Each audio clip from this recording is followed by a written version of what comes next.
Hey, everybody. Happy Friday. Hey, Sandy, Suburban Homesteader, Wyoming, Arizona. Hello, Alexander, Dark Lord Minute. Hey, Holman's Homestead. Hey, Gwen, Broke Cowgirl, Homestead. Hey, Barb at Barb's Country Home. Lisa Clovey's running a little bit behind. Hope everybody's doing well today. Oh, that's just me making noises at StreamYard. Okay, everybody's saying hi. So nice with the hey Craig, hope you and Debbie are doing well. It's so nice with the longer daylight hours, getting things done. It's awesome. So excited. My radishes and my carrots. Well, the radishes are doing good. They're coming up. But the carrots are finally coming up. So excited about that. Because we've got them in that awesome tote that Craig made for us.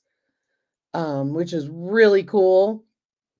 And we added a new raised bed, and we it's just great. It's just awesome. So now we just need it not to freeze for the next 3 weeks because I don't know how I'd be heating 3 greenhouses. One, what do you call it? One greenhouse is plastic, so I'm not heating it. So we're just going to pray for it. The other two I could put a heat lamp in.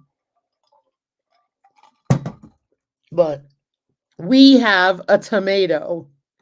How funny is that? I love it. We have a tomato in the greenhouse.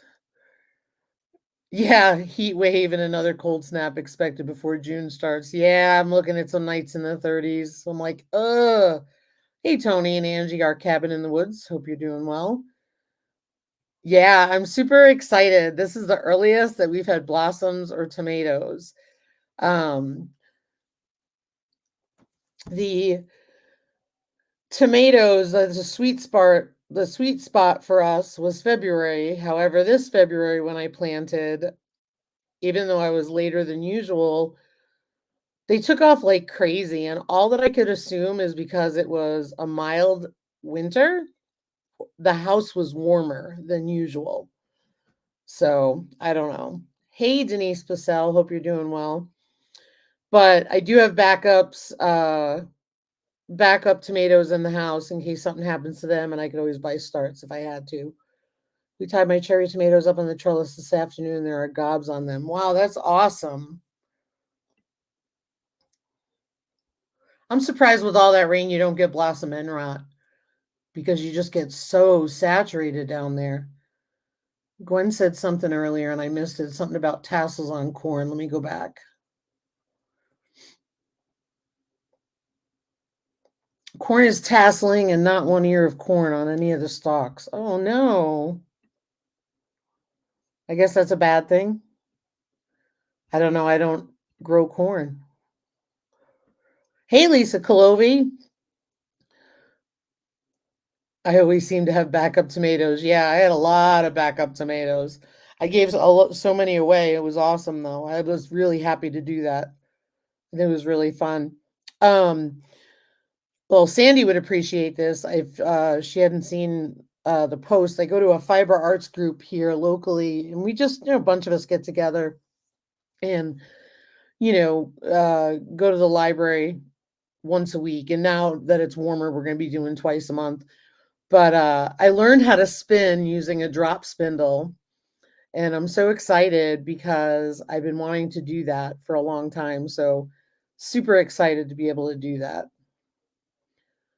The in-ground ones that are surviving do have blossom end rot because the plants can't absorb the calcium they need with so much rain.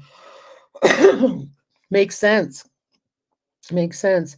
Yeah, I'm really excited, Sandy. So it's really cool. Somebody was so gracious to teach us. She taught me and one other person, and that was just awesome. Hey, Milk and Honey Heritage Farms.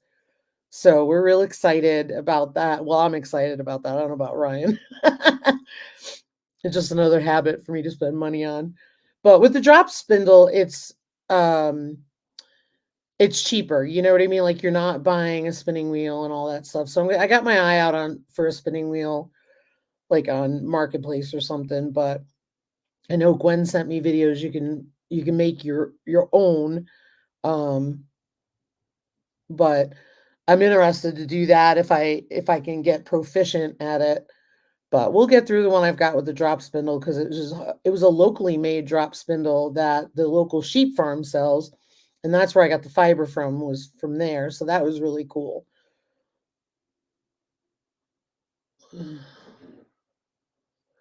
Um, so yeah, so we've got tomato, we've got onions coming up, we've got garlic coming up.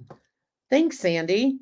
Onions, garlic, horseradish, rhubarb, um, asparagus. This is going to be our year for asparagus, and I'm excited. We're going to add more to the bed. That whole bed is going to be asparagus, and then I'm going to try to fill in with some calendula.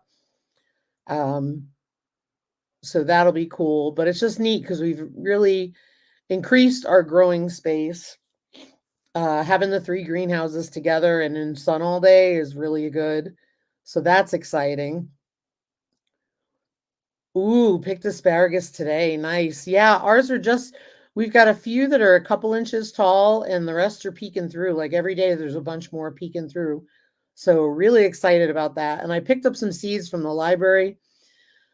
And we'll add those to the bed as well. Hey, Alicia, Strange Reality. Hope you're doing well. So excited about that.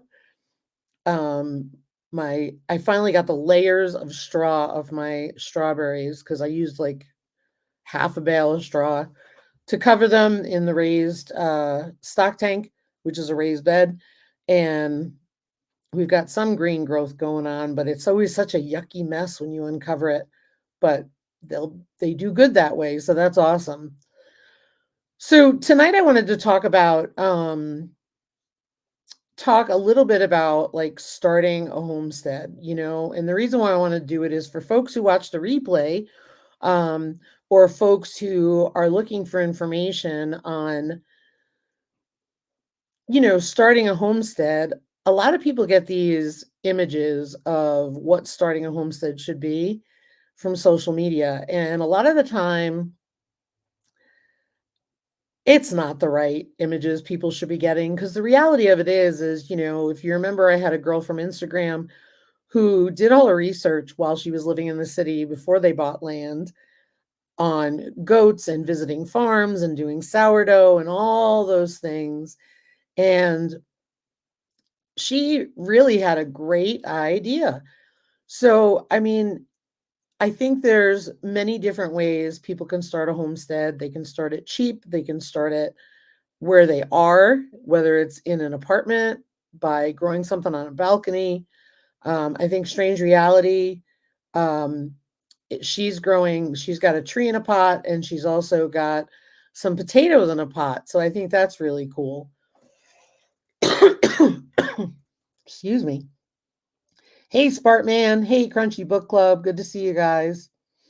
So I think that's really neat. And I think it's all about starting where you're at. And the reason I'm asking you guys this topic is really just to help other people, like we've done with the tomatoes and stuff like that. And I'm wondering, like, if you could start again, would you do something different? Um, One of the things, hey, Nancy, our treasure home. One of the things, I joked about was, you know, should we have cut the trees down when we first moved in? And, if you've seen the projects that we've been doing, we've been cutting trees all along. We had to cut trees to put the chicken coop in, the chicken run, I mean. We also had to cut trees to open up to get the garden some sun and all of that stuff. And, yes, I wish we would have done it 5 years ago because we were 5 years younger, and it would have been easier. Um, it's just been a really brutal, a lot of work. Um, I think the other thing is, it's deciding if you want animals, if you want animals and all that kind of thing. But I'm going to go to the comments because I saw some really great ones. Let me just go back here.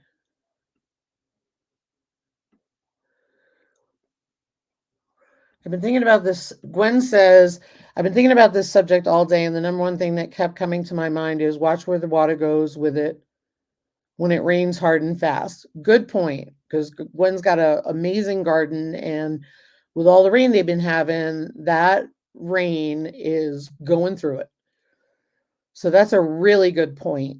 I know other people watch for sun, but you do want to watch for rain. Great point.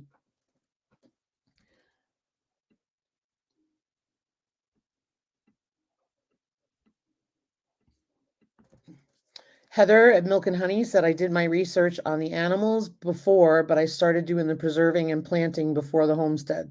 Smart. Smart. Yeah. I mean, I'm glad that you said that because I'm not an impulsive animal buyer.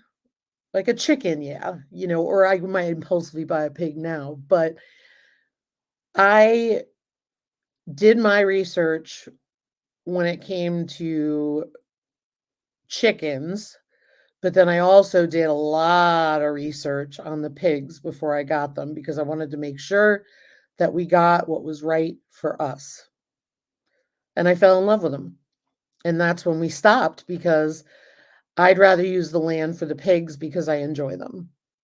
I really do. Thanks, Sandy. Hit the thumbs up, y'all. What I was smiling about earlier is exactly what Craig said. I would have started 20 years earlier. Yeah. So if you guys keep in mind, we bought this house in 2020. We signed on the house. And it was January. And then the world completely changed. And that's when we started homesteading.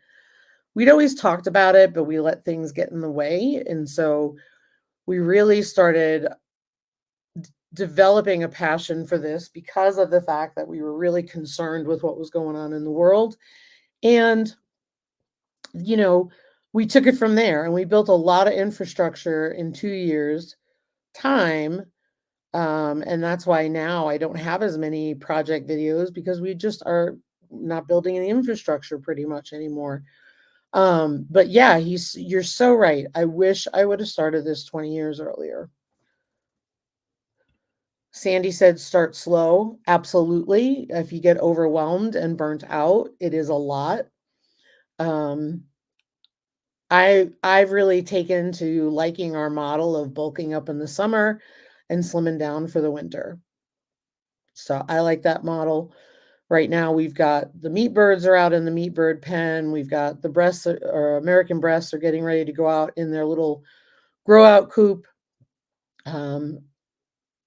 And so on. So that's really cool, but definitely start slow. It's a lot to take on. I know. So I'm trying to think what we did. I think we started slow, but kind of didn't. So we bought a dozen chicks, laying chicks, and we ended up renovating the coop that was here, adding a run to it. So it had the indoor run, not the outdoor run. We made that really secure. And then, so that was May of 2020. And then the following January 21, we added 2 meat pigs to the homestead. Then it kind of escalated from there. March, we had Sherman. May, we had the 2 girls, Eleanor and Fiona. By September, October, we had Grant. The 2 meat pigs were no longer with us. And then it took off from there. We also had turkeys by that point and lots more chickens. Let me just go back to the chat. I'd have started the moment we moved from Italy to the US. Yeah, no kidding. No kidding.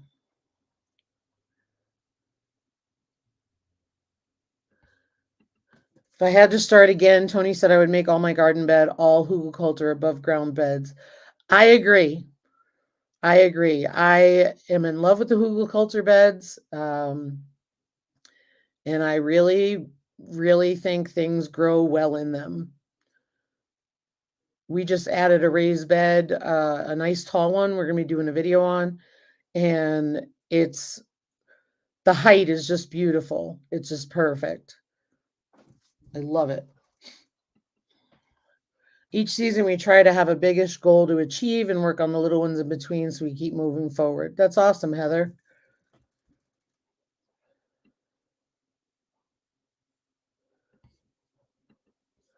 Not just for gardens, though, for outbuilding, pens, coops, etc. Oh, yeah, I know what you mean, Gwen.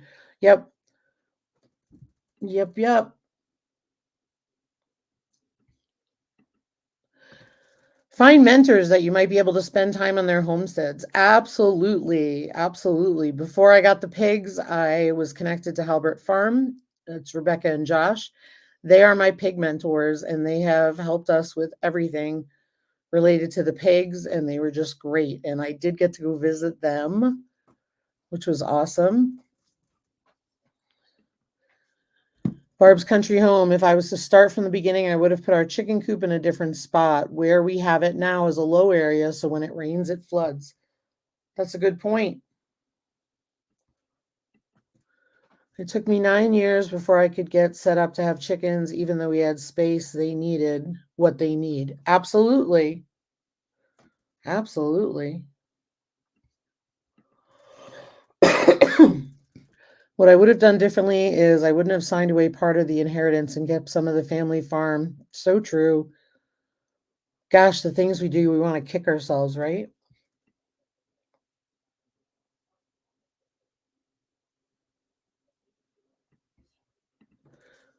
I'm kind of on the opposite end of the spectrum. We started this 35 years ago, back when there wasn't information at the tip of our fingers. It was trial and error. Yep.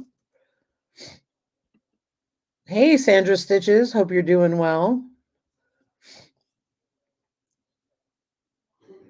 Yeah, 15 years ago, it was a bit harder. Absolutely.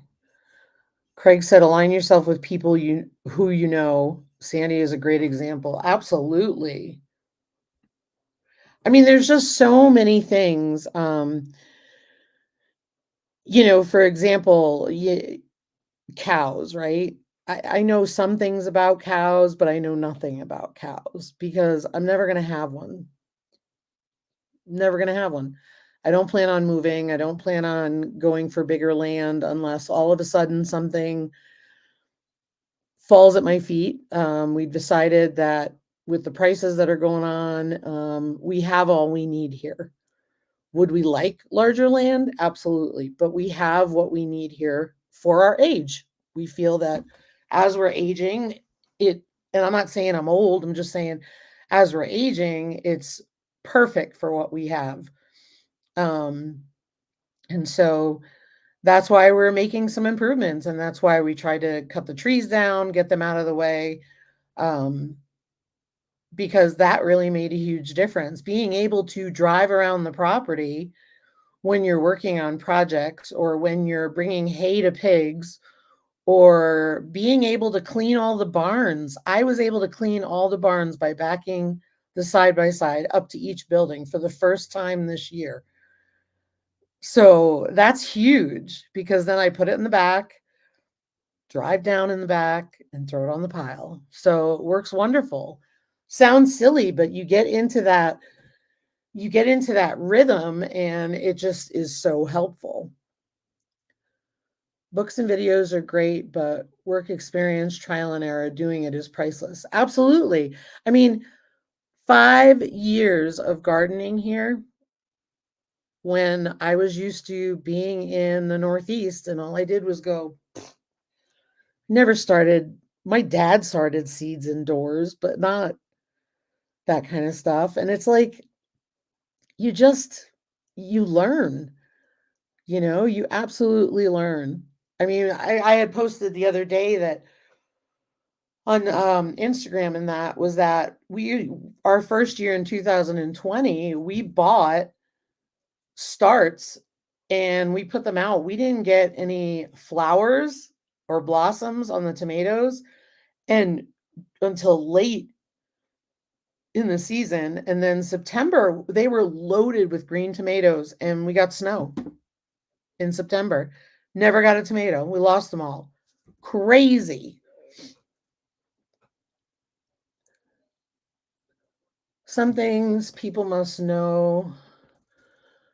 Us homesteaders never fail. We just learn never to do that again, learn to write things down when, why, what time of year, watering, everything must be on paper. Interesting. I am bad at having things on paper. The only thing that I have on paper is all the pig breeding stuff and all the pig related stuff, shots, all that. Absolutely. Hey, Smoky Mountain Nature.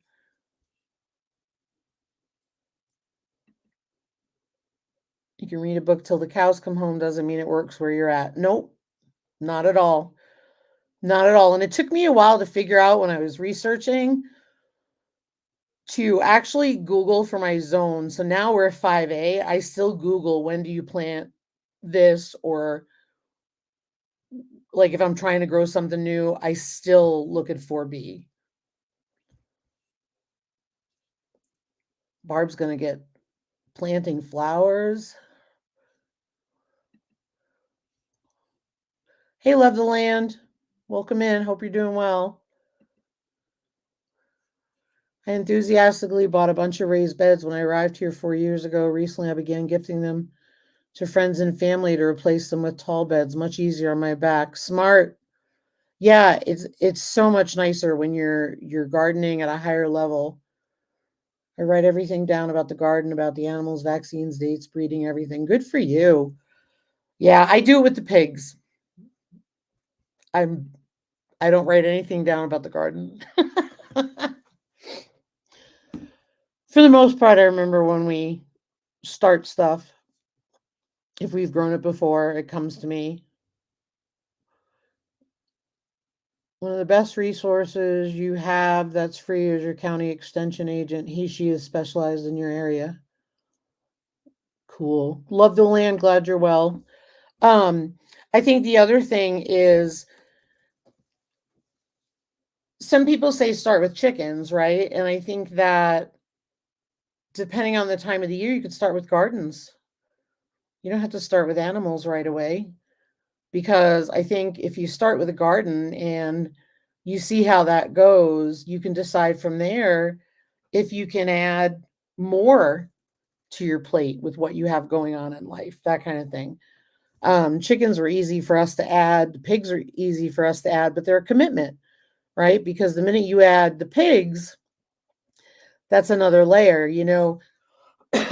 Chickens can have water and, feeders and all that kind of stuff, and they can handle it, right? But or you can have somebody come in at their leisure and help out and all that kind of stuff.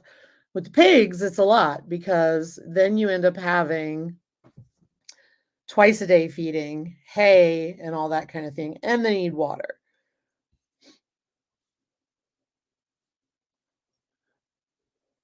So many variables every year, absolutely.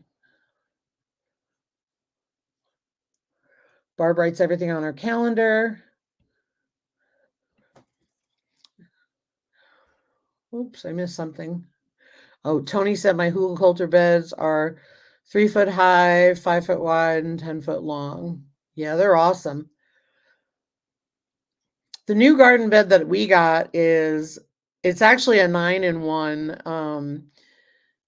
You can configure it many different ways. And what we decided and what I wanted it for is to fit in a spot next to our existing raised bed.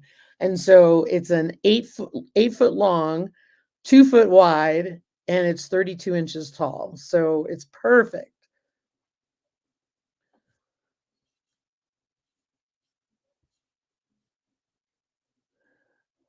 Lisa Calovi is the bomb. Thank you, Lisa, as always. This woman is dedicated.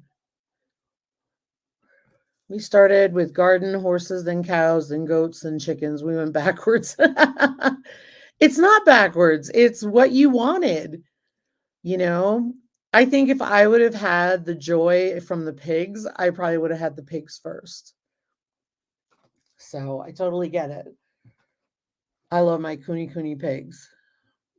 Yep, you had pigs too.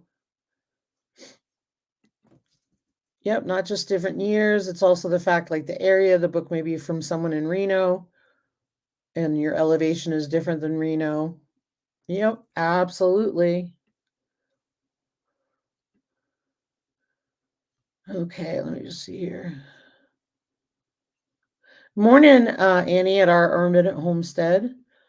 Just because the same state doesn't mean each county is the same. No kidding. No kidding.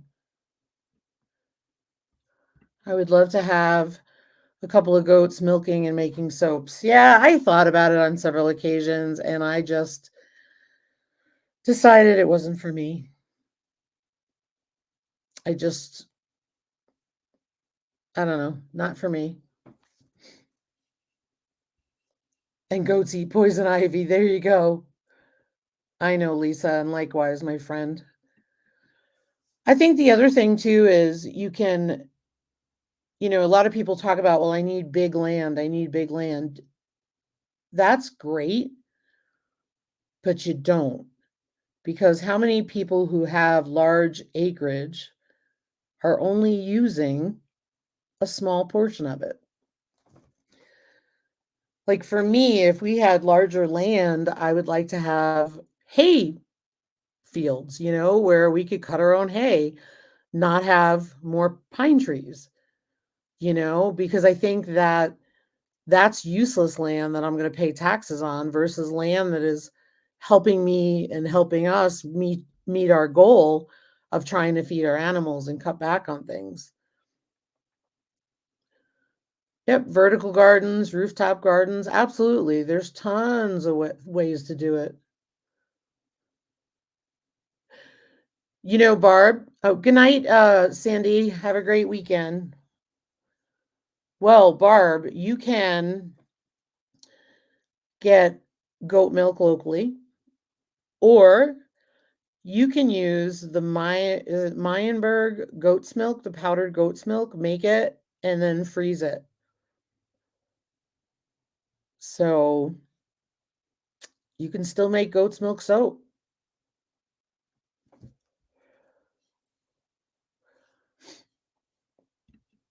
Yep, very true, Joy. Most people use a tiny portion of their acreage. When I talk to people who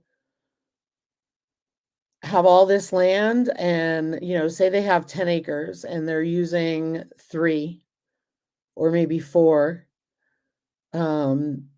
like Halbert Farm, I think they have 10 and they're using it, like all of it. So it's really cool. I just want to go down. 400 pounds of produce is harvested in SoCal on less than an acre of land. Exactly.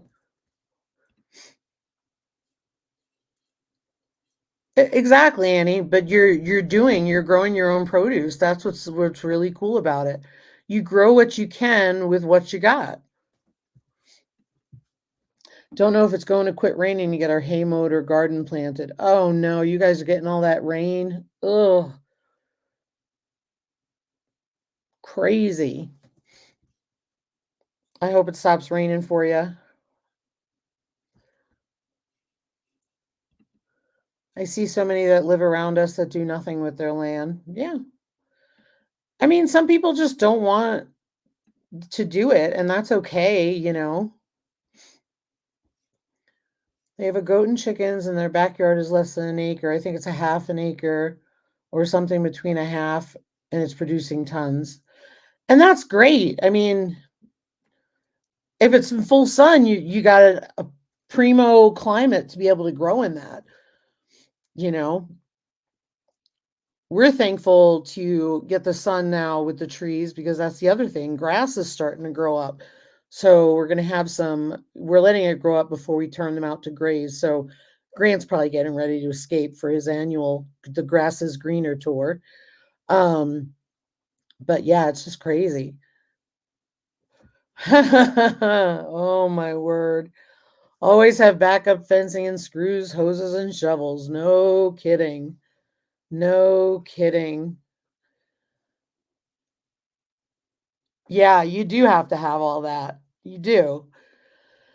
Yeah. Yeah, every year Grant decides that he sees the grass getting greener because 'cause they're in, like, their winter pens, which is like a sacrifice pen, right? Because it won't grow as great as the other stuff. But we'll get them all moved around and grazing, and then those pens will start to grow up. And I have an idea for next year on how to minimize the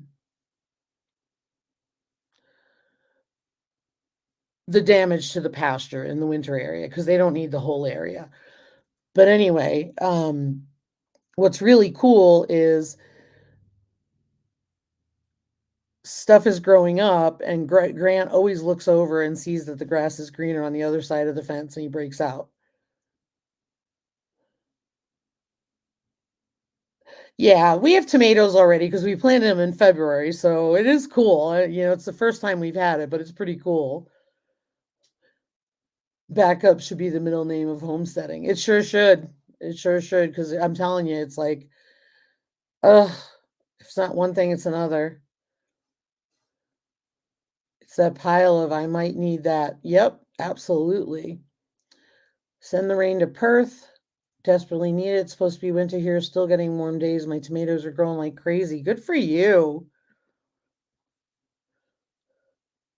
So, what other suggestions do you have for somebody maybe watching this replay about, how do you get started?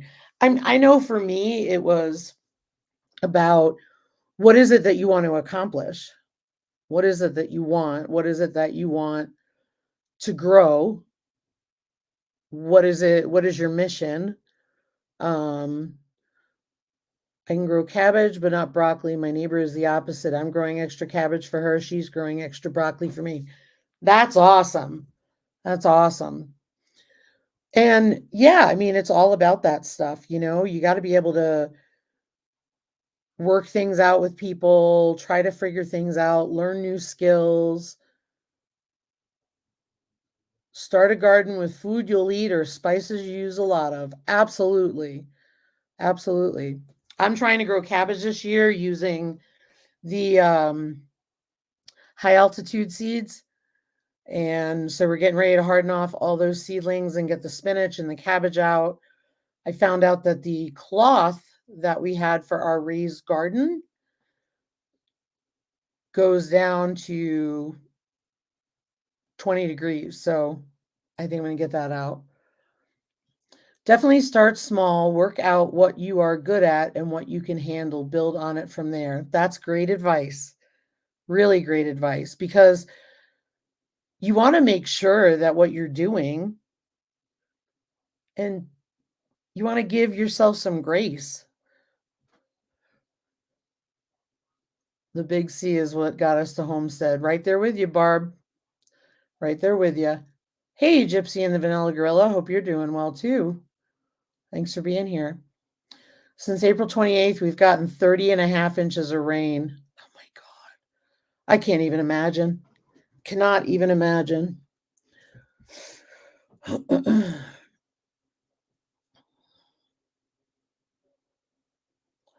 Start small, buy a packet of seeds, only grow what you eat. Watch other homestead channels on YouTube. It's a great community. Definitely a great community. Definitely. I respectfully disagree with some of the YouTube videos, though, and you'll probably be surprised. But sometimes you don't know what you're watching, and sometimes you may watch something and it's total garbage being told in the information. So be really careful about that. Yeah, I got a piano. It's a good old it's a good old backyard photo or background photo they have in StreamYard. A sketch drawing of potential plans of what you want, like a layout. It can be and will be adjusted. Oh, it absolutely will be adjusted. But that's a great plan. Where do you want to put stuff? Make sure where you put stuff is where you want it. How many times did we do our pig area? Well, we kept adding and changing and did things we didn't plan on doing. We changed it 3 or 4 times. Plus, it was based on the need at the time.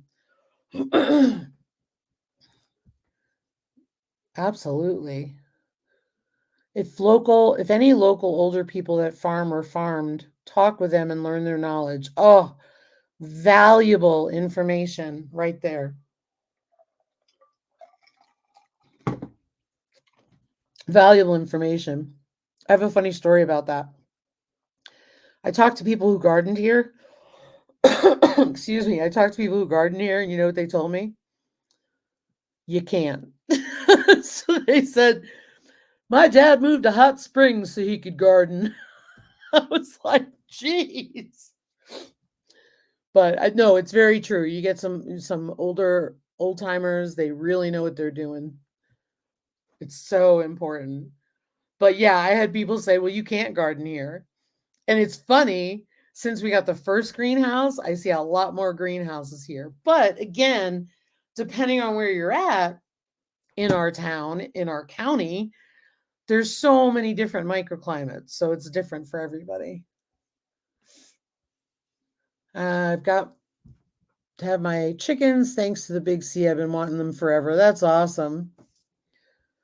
Yeah, I think the Big C, opened a lot of people's eyes and made them get up and get moving.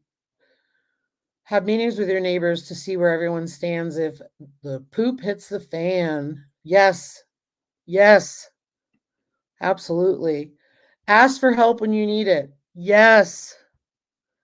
Absolutely. Good advice.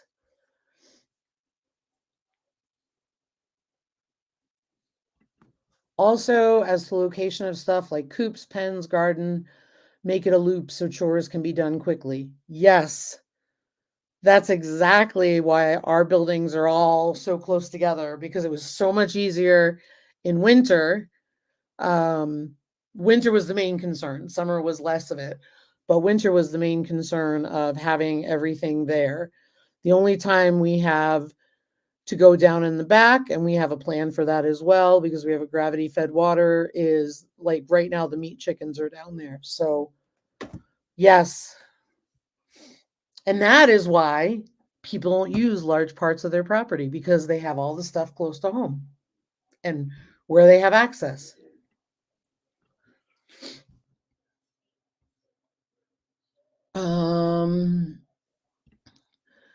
Extra gates, plan for aging in place. Absolutely. Absolutely. My neighbor said, grow a small 5x5 garden. I did 100 by 60.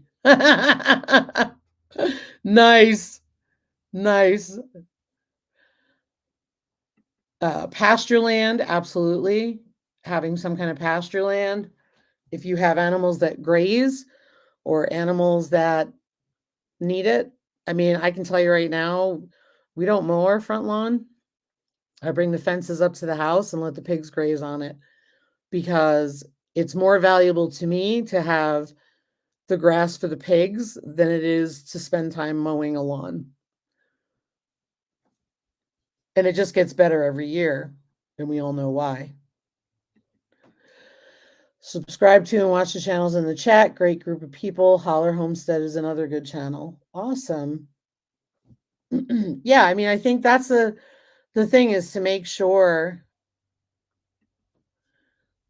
that you're doing what matters to you, you know? Our first garden was an acre in size. It nearly killed me, so I love my 40 by 40.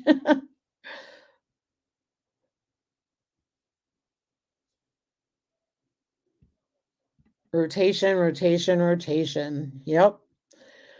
The only place I am not so good at rotation is my garden, and that's because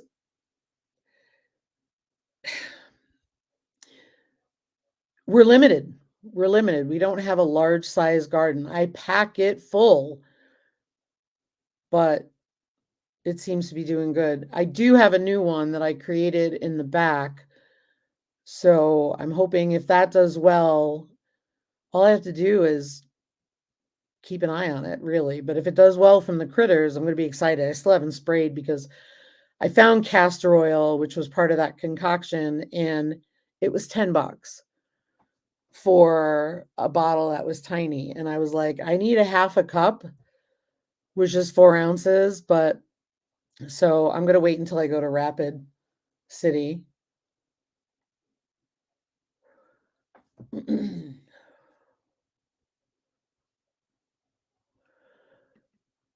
You have to pick and choose space for animals or space for garden.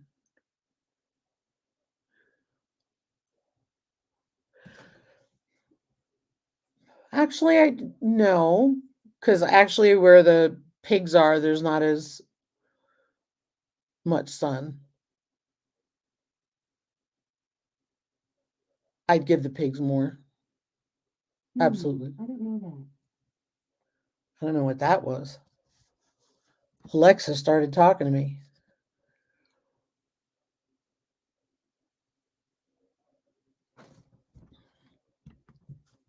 A lot of work, a lot of ups and downs to a 60 by 100. Absolutely. Absolutely. Well, and that's why we've added the greenhouses because they're easier to manage because they're in containers or raised beds. And I do like the raised beds. Technically, all of our gardens are raised bed except for the new one that I created. Because even the one attached to the house was actually just a very low raised bed. But it works. Trying to think what else.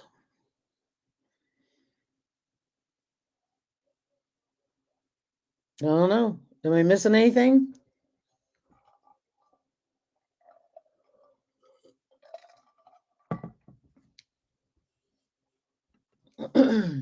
Also, if you have animals that you use their manure to compost for the garden, make the compost pile be in a manageable space, easy to take the stuff to and easy to get it to the garden and easy to turn it over. Absolutely. Absolutely. That's really important. We've got our small compost bins in the back and I've got the two little ones out front, but those are totally manageable. Um we have our large pile in the back that we'll be needing to turn over soon here, but we need logs to move before we can get to it. Research, lots of research. I think that's important. I mean, I think it sets you up for success if you have some general information on what you're doing, general information for your area. I know for us, it's 5 years of figuring out the garden here. Have a great weekend, Holman's Homestead. Thanks for coming. Have a good night. So yeah, research is so important.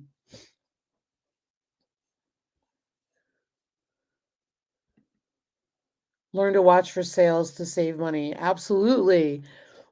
Certain times of the year you get cheaper prices on things you need. That's the time to buy it. Or look for it on Marketplace or look on an auction. Um, we've had extra gates for a while. We haven't necessarily put them in, but we've had extra gates for a while because we got them free. I remembered running down there right before our live one night because it just posted and we have the gates. So when we go to do the fencing, after the brush is all cut and the wood is gone, you absolutely um, we have what we need. Know how much space is appropriate for each animal and know if they need a friend. That is huge. So we bought Sherman. I knew they were social and I knew that he needed a friend. Um, but we were not ready at the time to buy two friends. So we bought Sherman. What a big difference. We always joke Sherman didn't know he was a pasture pig until he had Grant with him because Grant would attack the hay. It was a much different picture watching Fiona and Eleanor grow up together than it was with Sherman by himself for a few months. So Sherman was alone, I think, about 6 months. But yeah, you needed to know how much space is appropriate for each animal.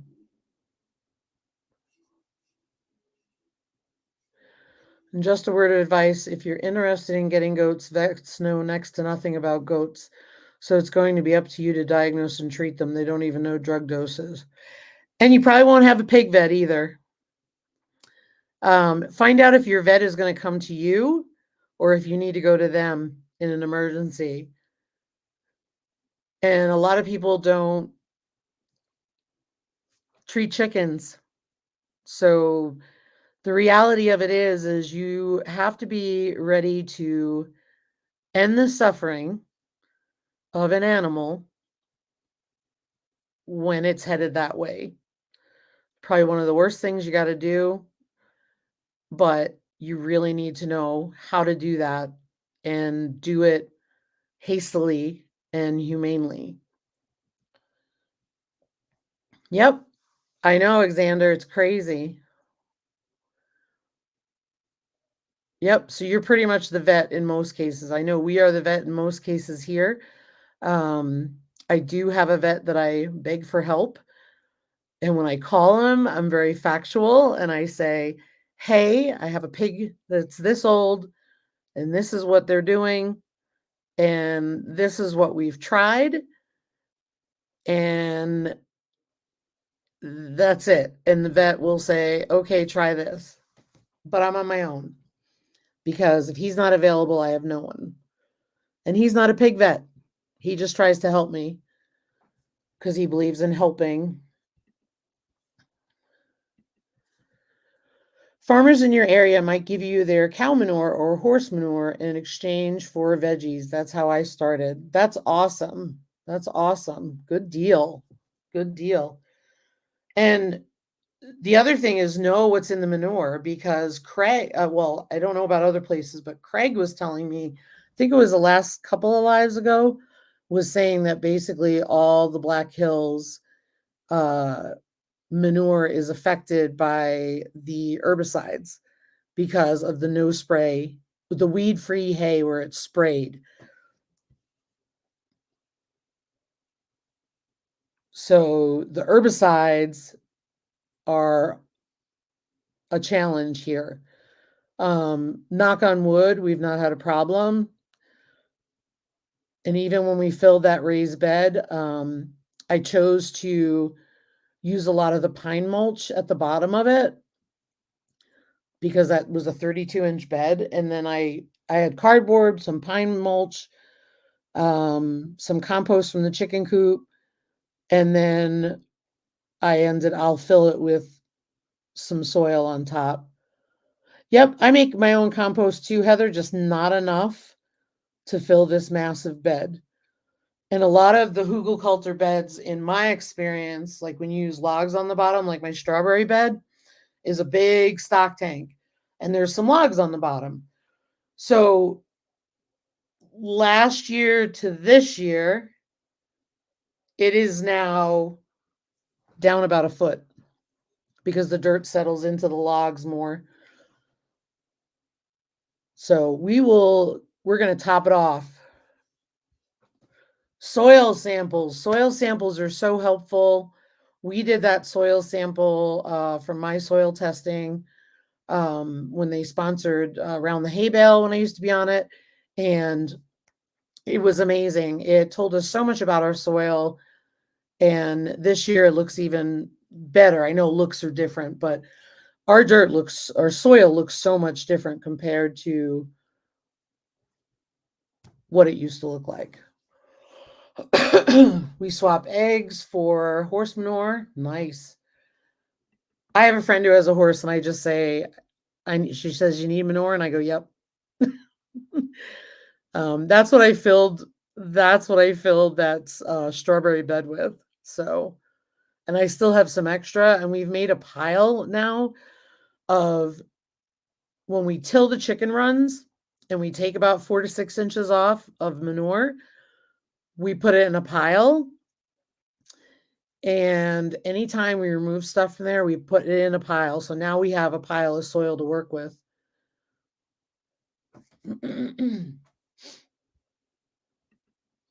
It takes years to build and work on all the things. It doesn't happen overnight. No, it doesn't. It takes time. It takes money. You get exhausted. Don't run yourself ragged. Absolutely.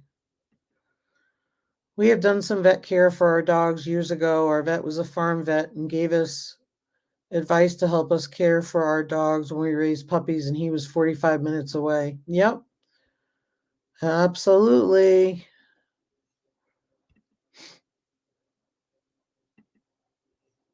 And money. Barb had to throw the money in there. Yes. It takes money.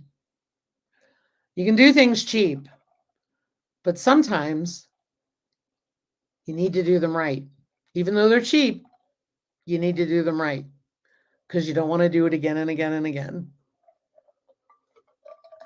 We built the pig barn that the girls are in, knowing that we needed a barn we could stand up in. Any type of animal could go in it. And we're thrilled we did because it was a lot different when Fiona was farrowing and had the problem of Fiona being in that small farrowing house, not being able to stand up in, and having to pull her out when she needed help. So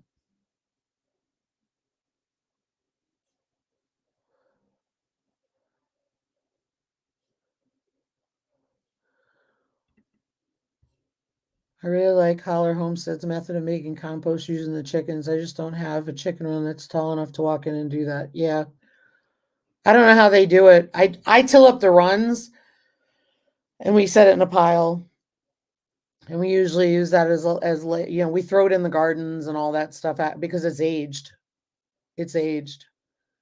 Cheap always bites me. LOL. Yeah. There's nothing wrong with cheap and there's nothing wrong with repurposing, but you've got to make sure that stuff is functional. The farrowing house for us is functional, right? It holds the piglets, no problem. It actually beats being in Grant and Sherman's house. Their house is the worst. But we had it, so we're using it. But it's just so much better when you standing up in a barn to clean it is necessary, in my opinion. I'm almost 6 feet tall. It's necessary. Bending over to clean up a barn is not easy. He puts a ring of fence wire in the run, fills it with leaves, grass, wood chips. Oh. Oh, okay, neat. Nice. Nice. And I think, when we built the pig barn, we knew that we were going to be having piglets. So we made it large enough. And it's easy because we put the crush rails up, we take the crush rails down. Super easy.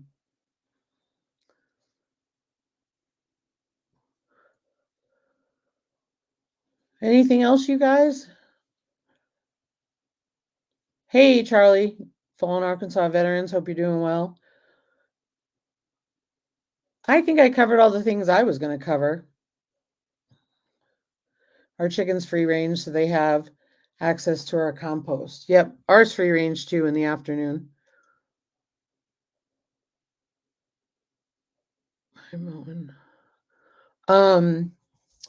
Trying to think what else. There was one other thing.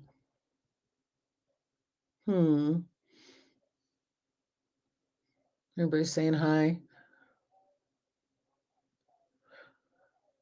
I think the biggest thing is there's always somewhere to start. And I think it's just important to get that vision and have the information in your hand so you know what you're doing.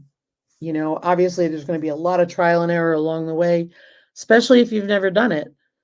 I mean, we've gardened before and I always go back to that because gardening never was an issue for us. And then boom.